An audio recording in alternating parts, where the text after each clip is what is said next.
Ինչ կապ ունի իմ թույլ տված սխալը քո թույլ տվածի հետ։ Նա ասում է ժողովուրդ ջան, ես ձեզանից մեկն եմ։ Ես էլ սխալներ ունեմ ու ինչ կլինի, կներեք ինձ այդ սխալները։ Ներելու արդյունքում մենք հետ չենք բերի Արցախը։ Նա երեք օգտագործեց հետևյալ բառակապակցություն։ Ասում է, որ Արցախի մեր քույրերն ու եղբայրները փաստացի եղել են պատան։ Իսկ այսօր ինքը սուրբ կույս է ձևանում ու ասում է եկեք Հայաստանի ընտրված ղեկավարին չպիտակավորեք։ Հայոյանքը դու ես ներմուծել հասարակական գիտակցության մեջ։ Կա արդյոք երրորդ ուժ։ Իհարկե կա։ Միանշանակ կա ու վստահաբար կարելի է ասել, որ այդ երրորդ ուժը, ձեր ասած, որ կապ չունի ընդհանրապես ոչ մեկի հետ, ինքնաբուխ ստեղծվել է։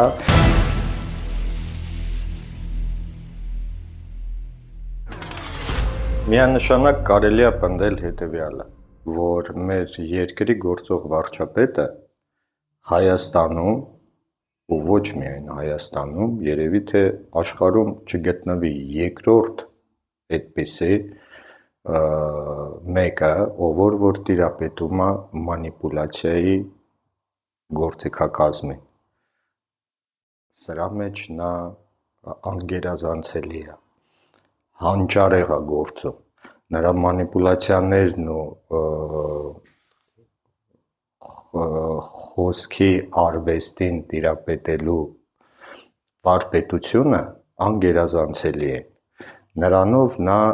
չունի հավասարը։ Այս փուլում տեղի ունեցող նախընտրական քարոզարշավի շրջանակներում նա հերթական անգամ մաստեր կլաս է ցույց տալիս։ Երեք նա իր խոսքում իր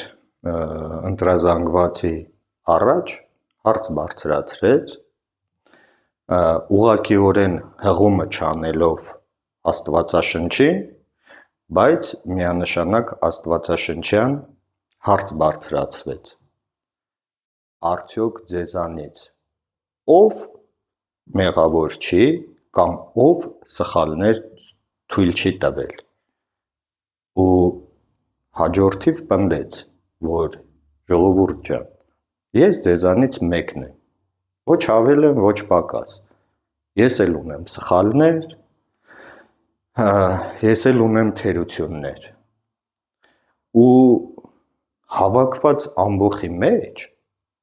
մեկը չգտնվեց, որ ասեր, օրինակ ես,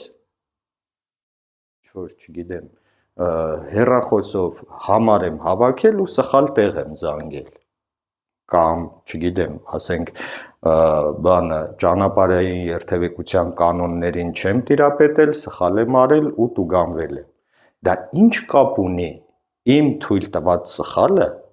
քո թույլ տվածի հետ։ Տեսեք ինչ է տեղի ունենում։ Շատ հետաքրքիր բան։ Նրա թույլ տված սխալների պատճառով մենք այսօր դարձել ենք իզգոյ։ Մեր պետությունը առ-ոչինչ է գրեթե ճանաչվում արդեն ամբողջ աշխարհում։ Պետություն որպես այդպես սուբյեկտ, որպես այդպիսին գրեթե գոյություն չունի։ Նրա թույլ տված սխալների ու կատարած քայլերի արդյունքում մենք չունենք այլևս Արցախ։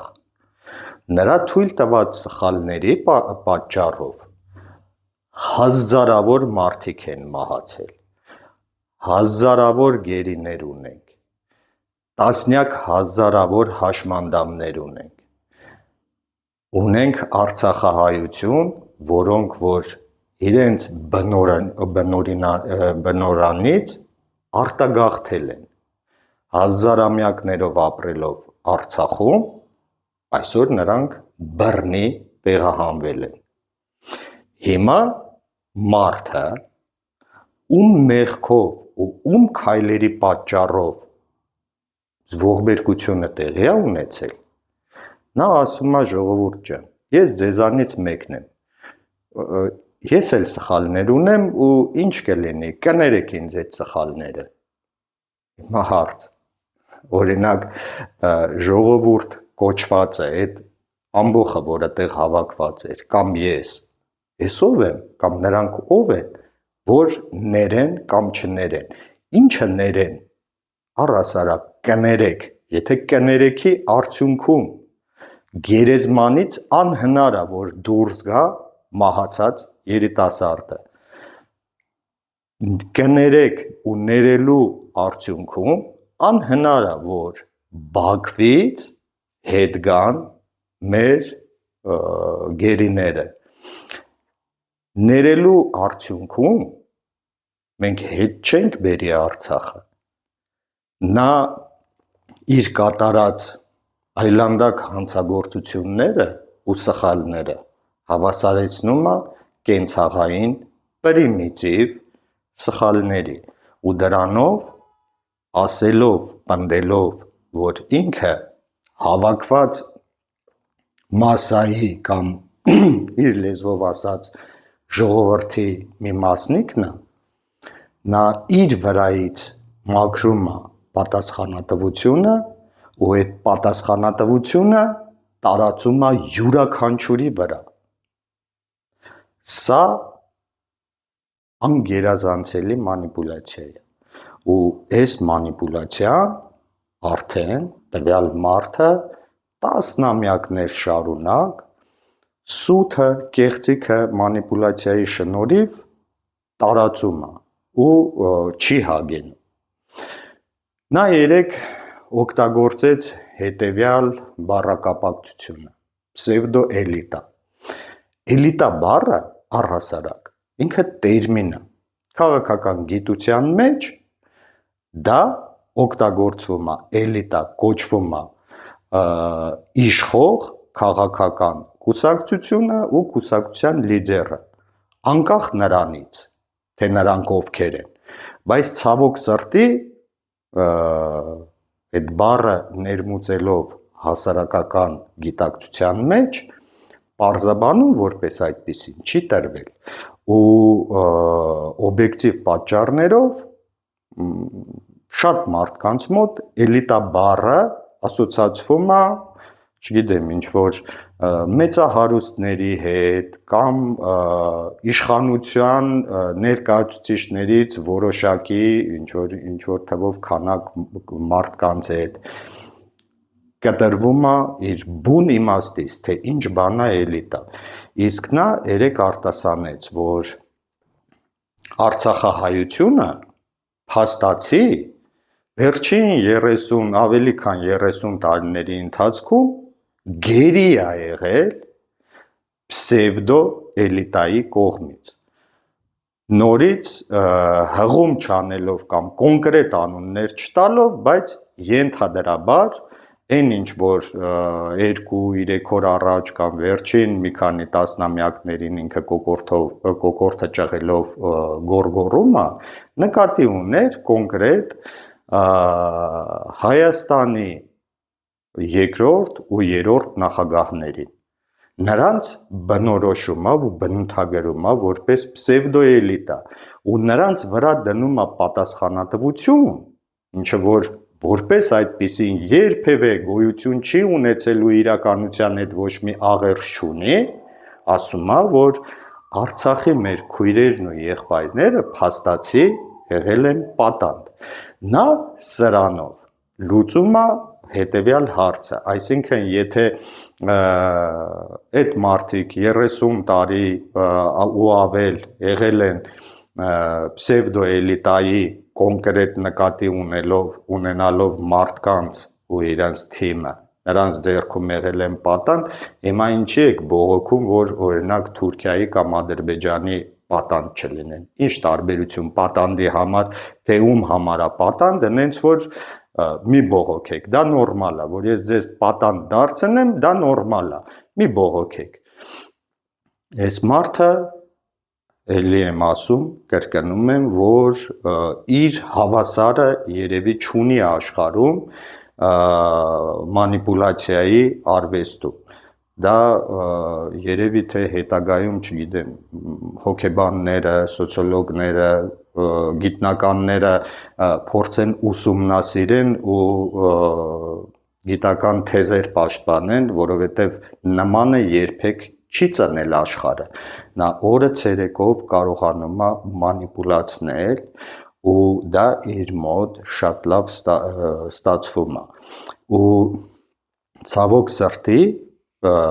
իհարկե պետք էր, որ եթե մեր կրթական, թե դպրոցական, թե բուհական կրթությունը լիներ որակապես քիչ ավելի լավը, մեր հասարակության մատաղ սերունդը գոնե պիտի տիրապետեր այդ բառերի բուն իմաստին, իրանց կիրառելիությանը, այլ ոչ թե հասարակական գիտակցության մեջ կոկորդը ճղելով դրվեր դրանց արդեն ոչ իսկական իմաստը ու մարդկանց մոտ գրգռում առաջացներ։ Նա շատ լավ գիտի, որ եթե արտասանում է էլիտա, հասարակ ժողովրդի մոտ միանգամից ասոցիացիա է գնում կոնկրետ մարդկանց մասով։ Երբ որ նա արտասանում է պսևդոէլիտա, էլ ավելի է գրգռում այդ մարդկանց ու բնականաբար իր շուրջը հավաքված մասան չունի ցավոք սրտի քաղաքական ու իրավական բավարար գիտելիքներ, որ հարց տա, թե ինչ նկատի ունես օրինակ պսևդոէլիտա ասելով։ Այսօր ինքը քաղաքական գիտության տեսանկյունից ինքը ու իր վարչակազմը ուզենք թե չուզենք օբյեկտիվ, եթե նայում ենք գիտության տեսանկյունից, իրենք կառավարող ընտրանին են։ Ընտրանին էլիտայի հայերեն թարգմանությունն է։ Էլիտան իրենք են, իրենք ներկայացնում են էլիտա։ Հիմա իրենց ինչ բառով փորձես նկարագրել, ասես դուք ինչ էլիտա եք, պսևդոէլիտա եք, չարիքի էլիտա եք, թե ինչ էլիտա եք։ Այս մարդը չի դադարում իր մանիպուլացիաներով առաջ տանել, իսկ իր առաջ տանելու միակ ճանապարհը ուղին, որը որ ինքը բռնել է, դա Հայաստանի վերջնական կապիտուլացիան է։ Դա հային վերջնականապես պատմությունից պրոստը ուղակի սրբագրելն է, մաքրագրելն է։ Հայի մասին չպետք է հիշեն։ Կոնկրետ ժամանակաշրջան չեմ կարող նշել, բայց իմ հիշելով բուհերից մեկում իր ելույթներից մեկի ժամանակ նա խոսում էր հետևյալի մասին, որ մենք քրիստոնյա ենք մի պարզ պատճառով, որ այն ժամանակ թագավորը քնից արթնացել է ու ասել է վերջ, այսօրվանից մենք քրիստոնյա ենք։ Ու դա ներկայացնում է, որ թագավորը դե չի դուրս եկել մարդկանց հարցրել, դուք կուզեք քրիստոնյա լինեք, այդ մարդիկ էլ ասեն, չէ, մենք չենք ուզում քրիստոնյա լինել, մենք ուզում ենք, դապուստիմ, կռապաշտ լինել։ Այս մարդը դա հազարամյա մեր պատմությունը բերում հավասարեցնում է այն ամենացածր մակարդակի, կենցաղային մակարդակի ու փորձում է դրանով թուլացնել հիմքերը։ Այն հիմքը քրիստոնեությունը մեր ազգի անկյունաքարերից մեկն է։ Այն ինչը որ հազարամյակներ շարունակ պահել է ու պահպանել է ազգը որպես այդպիսին, քրիստոնեությունը, լեզուն ու գիրը, հետո նոր մշակույթը եւ այլն, բայց այս մարդը չի դադարում այդ ամեն ինչը զրոյացնելու, ջնջելու, վերացնելու, արժեզրկելու։ Մենք մեզանից յուրաքանչյուրը երևի ունի մեղքի իր բաժինը։ Նոր անկախ Հայաստանում ստեղծված իրավիճակում, չգիտեմ, կարելի է ասել օբյեկտիվ կամ ոչ այնքան օբյեկտիվ պատճառներով կրթության որակի վրա ուղղակի աչք է փակվել, իսկ մատաղ սերունդը մեծացել է իր աչքի առաջ տեսնելով ինչ-որ վատ օրինակներ, այն ինչը որ կար արդեն գոյություն չունի, իսկ նորը դեռ չի ստեղծվել, իսկ նորի ստեղծողի հիմքերում, հենց 90-ական թվականներից, հենց ինքը որպես չկայացած լրագրող, որպես երիտասարդ, որը որ արժեքներով իր էլի չկայացած էր, ինքը ստացավ հնարավորություն հասարակական խոսքի ու իր հասարակական խոսքի հիմքում դրեց ատելությունը, դրեց մանիպուլյացիան, ինքը երեք սուրբ կույսի աչքերով նայում էր մարդկանց ու ասում, որ գիտեք, այնքան էլ լավ չի, որ Հայաստանի Հանրապետության ընտրված ղեկավարի նկատմամբ վատ խոսքեր ասեն, վատ խոսքերի կարկառուն հեղինակը հենց ինքն է եղել, հենց ինքը թե առաջին նախագահի ժամանակ, թե երկրորդ, թե երրորդ նախագահների ժամանակ համար առաջին ու ամենաբարձր գոռացողը ու ամենաայլանդակ բառերով ու նախադասություններով ընտրված լեգիտիմ նախագահներին հենց ինքն է պիտակավորել ամենաայլանդակ ձևակերպումներով, հենց ինքն է մտել ոչ միայն ղեկավարի անձի շուրջ ու տարածել բռնության խոսքեր արտասանել, պիտակավորել, այլ մտել է նրանցից յուրաքանչյուրի տուն, նրանց կանանց ու երեխեքի սկսել է պիտակավորել,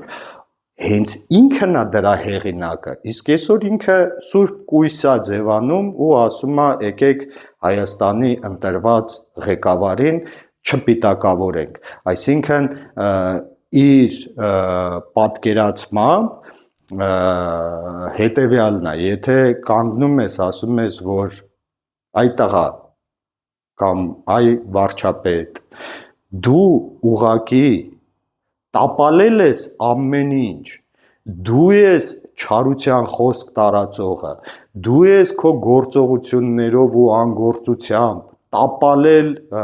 ու սրի քաշել հազարավոր երիտասարդների, քո իսկ ձեռքով այսօր մենք չունենք Արցախ, քո թողտվությամբ մեր Հայաստանի Հանրապետության սուվերեն տարածքից ամենօրյա ռեժիմով Ադրբեջանը ունենում է դիրքերի բարելավում, դա չի նշանակում քեզ պիտակավորել, դա նշանակում է, որ ասում ենք օբյեկտիվ այն, ինչը որ կա, իսկ դու դա չես ուզում լսել, դու դա չես ուզում ընդունել ու դու դա քեզ ասում են, դու ես մեղավորը, որ պատերազմ է եղել, դու ասում ես, որ չի կարելի Հայաստանի ընտրված ղեկավարին վատ բաներ ասել, հայոյանքը դու ես ներմուծել հասարակական գիտակցության մեջ, դու ես դա մամուլով սկսել տարածել, բայց դու այսօր ասում ես չի կարելի դա անել, այսինքն քեզ կարելի էր, բայց ուրիշներին չի կարելի, չի լինում այտենց, կյանքում կա մի բան, կամ փոխադարձություն, հավասարության պայմաններում ու արդարության, կամ ոչինչ, եթե դու չարության խոսք ես տարածում, ուրեմն պետք է լինեն մարդիկ, որոնք որ քեզ հակադարձեն, դու բարություն ես տարածում, ուրեմն կգտնվեն մարդիկ, ովքեր որ քեզ համարժեքը կվերադարձնեն, ուրիշ ձև չի լինում, չի կարա լինի, որ դու բոլորին թիրախավորես, դու մարդկանց դարձնես ահաբեկիչներ, 2 օր առաջ ինքդ նախաձեռնեցիր տեսանյութը հայտնի արցախցիների վերաբերյալ ու տարածեցիր արցախցիներին պիտակավորեցիր, ասեցիր, որ դուք ահաբեկիչներ եք, Իսկ այսօր ասում ես իմ մասին վատ բաներ մի ասեք։ Դու ինքդ ամեն օր առաջին նախագահին, երկրորդ նախագահին, երրորդ նախագահի մասին ասում ես ամենաայլանդակ բաները, նրանց ընտանիքների անդամների մասին ես ասում ամենաայլանդակ բաները, հայ գործարարների մասին ես ասում ամենաայլանդակ բաները, բայց ասում ես դե ինձ կարելի է, բայց դուք իրավունք չունեք ինձ վատ բան ասելու։ Քո մոտիվացիան մի բանը, դու ուզում ես պահել իշխանությունը ընդամենը մի բանի համար, բացելու Հայաստանի դռները կարմիր բանտիկով նվիրելու թշնամուն, մեր դարավոր թշնամուն, թուրքերին ու ադրբեջանցիներին, դու դա ես ուզում, ու դու չունես այնքան քաջություն, որ կանգ առնես, ասես հերիքա, եկեք ես իմ տեղը զիջեմ, այն ինչ որ արել եմ կներեք, եկեք դուք փորձեք այս հարցը լուծել, իմ եփած բորշը փորձեք, չգիտեմ, մի բան արեք, ես նորից ասում եմ, ասել եմ ու կրկնում եմ, որ ես վստահ եմ,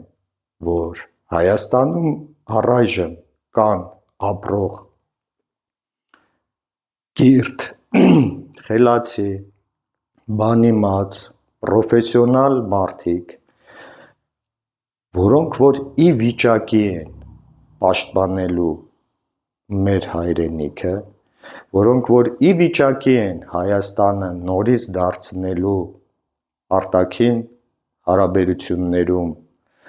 աշխարհաքաղաքական իր դիրքը բարելավելու այլ պետությունների հետ հարաբերություններում հավասարը հավասարին արժանապատիվ ու արժանավայել երկիր, այդ թվում նաև քո կոնկրետ անվտանգությունն էլ կապահովեն, նրանք ընդունակ են դա անելու, կանգնի ու մարդավարի ասա, ինչքան թե սխալ եմ եղել, կամ չգիտեմ, իմ գիտելիքներն այդքան է եղել, բայց դու դա չես անում, իսկ դրա քո մոտիվացիան հետևյալն է, նորից կրկնում եմ, դու ատում ես հային, դու ատում ես Հայաստանը, ու ամեն գնով ու ոչինչի առաջ չես կանգնի, մինչև վերջնականապես տապալես, թե Հայաստանը, թե հայ ժողովրդին, իսկ տակը ինչ կմնա, արդեն այն մնացած զանգվածը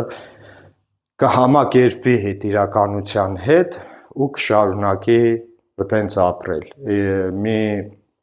մոտավորապես 10 տարի առաջ, շատ առաջ չգնանք, եթե թե Հայաստանում, թե Արցախում, թե աշխարհի որևէ երկրում ինչ-որ մի հատ հայի ասեիր, որ մենք պատերազմ ենք կրվելու ու կորցնելու ենք Արցախը, քարը կվերցներ կտար գլխիդ, ասում էին ոնց նման բան կարա տեղի ունենա, ինչ ապուշ բաներ ես խոսում, բայց ինչ որ հրաշքով դա մարսվեց, ու մարսվելու է նաև Հայաստանի վերջնական կապիտուլյացիան քո վերարտադրվելու պարագայում, ես կասկած անգամ չունեմ, հիմա մեր հայ ազգին գիտակից են մասային տեղ հասնում է այդ միտքը, որ հունիսի 7-ից հետո են մարդիկ, ովքեր որ հունիսի 7-ին չեն գնա ընտրության, բայց կմնան տանը, իրանց տուն, անպայման կգա ադրբեջանցին ու տնից կհանի, գիտակցում եք սա, թե չէ, եթե գիտակցում եք, ուրեմն դուրս եկեք տանից, հունիսի 7-ին գնացեք ընտրությունների, մասնակցեք անպայման ընտրություններին, ձեր յուրաքանչյուրի ձայնը անհրաժեշտ է, որ մենք վերջնականապես մերժենք այս քաղաքական չարիքին, որը որ փաթաթվել է մեր վզին, մարդկանց վախեցնում են, որ Եթե չընտրեք սրան, ձեզ կպատժենք։ Ընտրա տեղամասում, խցում, որտեղ որ մարդը կանգնած է, միայնակ, դիմացը բյուլետինն է ու ձեռքին գրիչն է, ոչ ոք չի կարող հետևել կամ տեսնել քո արած ընտրությունը։ Ընտրությունը յուրաքանչյուրինն է ու ինչքան թվով շատ մարդ մասնակցի ընտրություններին, մենք այնքան հեշտ կձերբազատվենք քաղաքական այս չարիքից։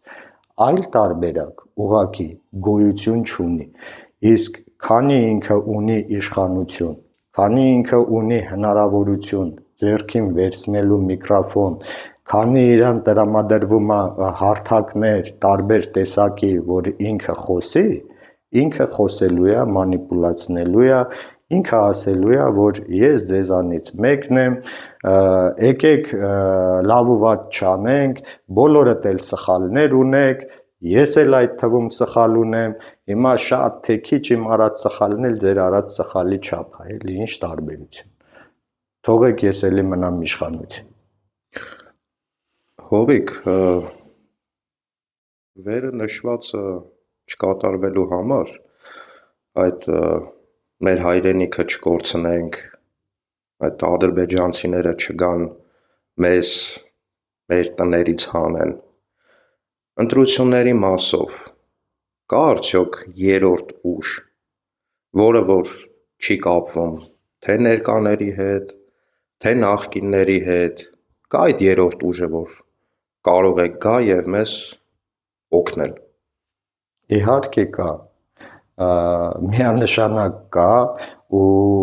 վստահաբար կարելի է ասել, որ այդ երրորդ ուժը, ձեր ասած, որը որ կապ չունի ընդհանրապես ոչ մեկի հետ, ինքնաբուխ ստեղծվել է, դա Արման Թաթոյանի նախաձեռնությունն է քաղաքական, իր ստեղծած միասնության թևեր կուսակցությունը։ Ընդհանրապես շատ հետաքրքիր է այդ մեջբերումը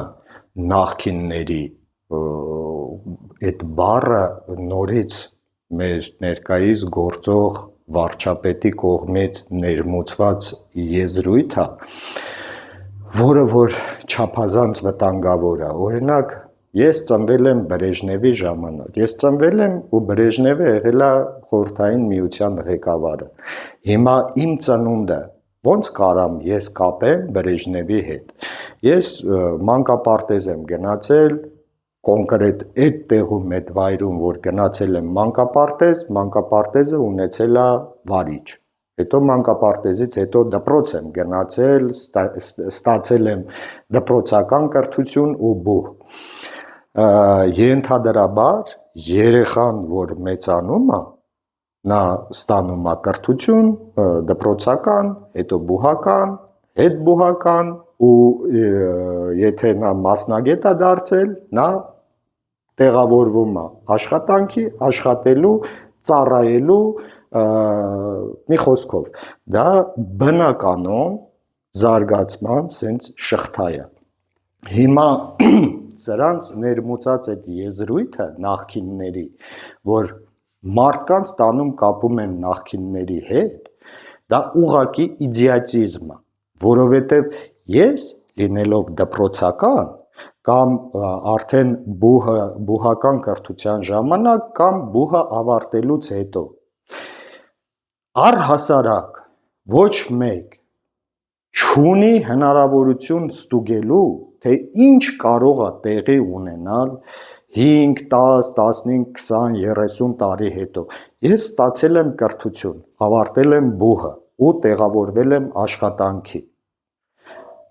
Այդ ժամանակ երկրի ղեկավար եղել է X մարդը։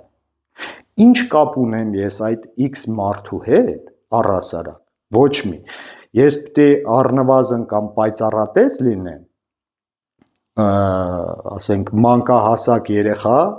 պայծառատես ու փորձեմ, չգիտեմ, մեկուսանալ նենց որ չմեծանան, որովհետև առաջիկա 30 տարվա ընթացքում իմ երկրում տեղի են ունենալու process-ներ, որ հանկարծ ես չմեծանամ այդ ընթացքում, որ ինչ չկապեն այդ տվյալ ժամանակահատվածում եղած իշխանությունների հետ։ Սա աբսուրդ է, սա իդիոտիզմ է, նման բան արտասանելը, սա ոչ միայն մանիպուլյացիա է, սա ոչ եթերային բառերով կարելի է նկարագրել, ցավոք սրտի չունենք այդ շռայլությունը օգտագործելու։ Մենք խոսում ենք գրագետ ու գեղեցիկ։ Հիմա տանել մարդկանց կապել նախկինների հետ, դա նորից ասեմ, իդիոտիզմ է։ Մարդիկ ու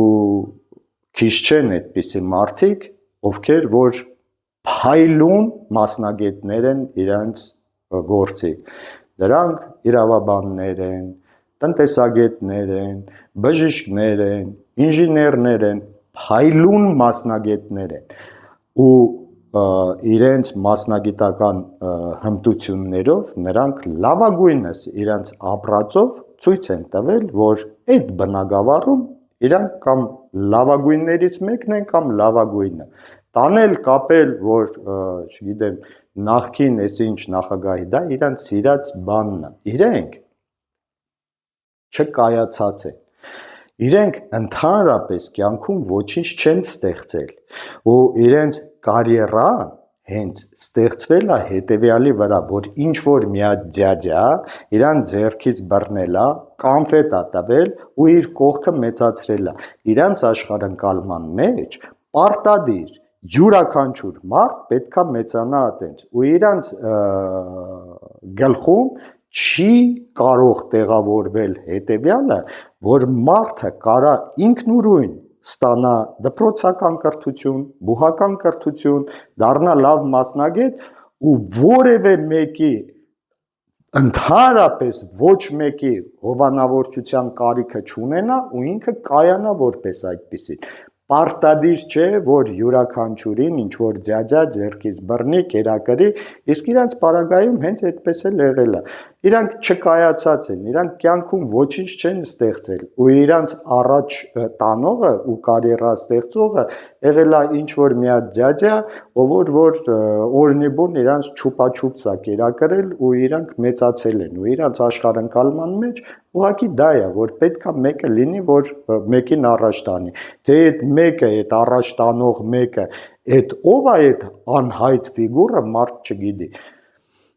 Իհարկե կան Հայաստանում քիչ չեն այն մարդիկ, ովքեր որ նորից կրկնեմ իրենց գործի գիտակն են, փայլուն մասնագետներ են։ Հենց այսօր էլ մեր պետական համակարգում կան աշխատողներ, ովքեր որ ուղղակի առանց որևէ այլևայլությունների իրանց աշխատավայրում նստած որոշակի գործառույթ են իրականացնում, անկախ նրանից, թե ով է այսօր իրանց երկրի ղեկավարը։ Եթե չլինեին այդպիսի մարդիկ, ապա մենք այսօր ոչ թե ձախողված տնտեսություն կունենային կամ բանակ կունենային կամ չգիտեմ, առհասարակ ոչինչ չէինք ունենա։ Մենք այսօր որ գոյատևում ենք բաց երկնքի տակ, գոյատևում ենք այդ մարդկանց շնորհիվ։ Հիմա այդ մարդկանց իշխանափոխությունից հետո պիտակավորել, որ դու աշխատել ես այսիշ մարդու ժամանակ, դա ապուշություն է առնվազն, որովհետև այդ մարդու աշխատանքի արդյունքում ինչ որ մարդիկ, չգիտեմ, բուժվում են, ինչ որ մարդիկ աշխատավարձ են ստանում, թոշակ են ստանում եւ այլն, առանց այդ մարդկանց համակարգը գոյատևել չի կարող, բայց չի էլ կարելի այդ մարդկանց վաղը մյուս օր պիտակավորել, դա ապուշություն կլինի առնվազն։ Ու այդ մարդկանց արած աշխատանքը բնավ չի կարելի այդ թվում նաև տանել կապել ձախողումների հետ, որովհետև կա մի մարդ, ով որ տալիս է հրահանգ անել էս ինչ բանը կամ այն ինչ բանը։ Իր շրջապատում իր կողքին քայլող մարդիկ կան, ովքեր որ ի սկզբանե այլ պատկերացում են ունեցել իր վերաբերյալ։ Նրանք չեն էլ իմացել, ես ասենք ճանաչում եմ որոշ մարդկանց, գիտեմ, որ սենց ասած իրանք խափնվել են, նրանք մի բանի համար են կանգնել նրա կողքը, բայց արդյունքում տեղի է ունեցել են, ինչ որ տեղի է ունեցել, ու այդ մարդը չուզենալով ինքը հայտնվել է մի իրավիճակում ու իր ձեռները արունոտվել է, բայց չէ որ հասուն մարդը պետքա մի քիչ ունենա վերլուծական հմտություններ, հասկանալու համար, թե այս ինչ բանը, որ առաջարկում են, առաջարկողի մոտիվացիան ինչումն է, դա արդեն այլ բան է, դրան այս պահին ինձ թվում է չարժե անգամ անդրադառնալ, որովհետև այսօր օրասական այս պահին մենք ունենք մի խնդիր լուծելու, մենք մի մարդուց, ու այդ մի մարդը հենց ինքն է պատասխանատու այդ ամենի համար ու իրանից պետքա ազատվել։ Իսկ այսօր ունենք մենք այդ հնարավորությունը առաջիկա ընտրություններում իրան ուղղակի մերժելու։ Հովիկ, վերջում քո կոչը հայ ժողովրդին ընտրությունների մասով։ Ժողովրդին այդ բառն էլ արդեն այնքան արժեզրկել են, ժողովրդին կոչ չունեմ անելու, մեր հասարակության գիտակից հատվածին խնդրում եմ, կոչ չեմ անում, ուղղակի խնդրում եմ, ընտրություններին դուրս գալ տանից, գնալ ընտրատեղամաս ու վերցնել գրիչը ու այդ գրչի մի հարվածով մերժել չարիքին ու վերջ։ Շնորհակալություն, Հովիկ։ Ես եմ շնորհակալ։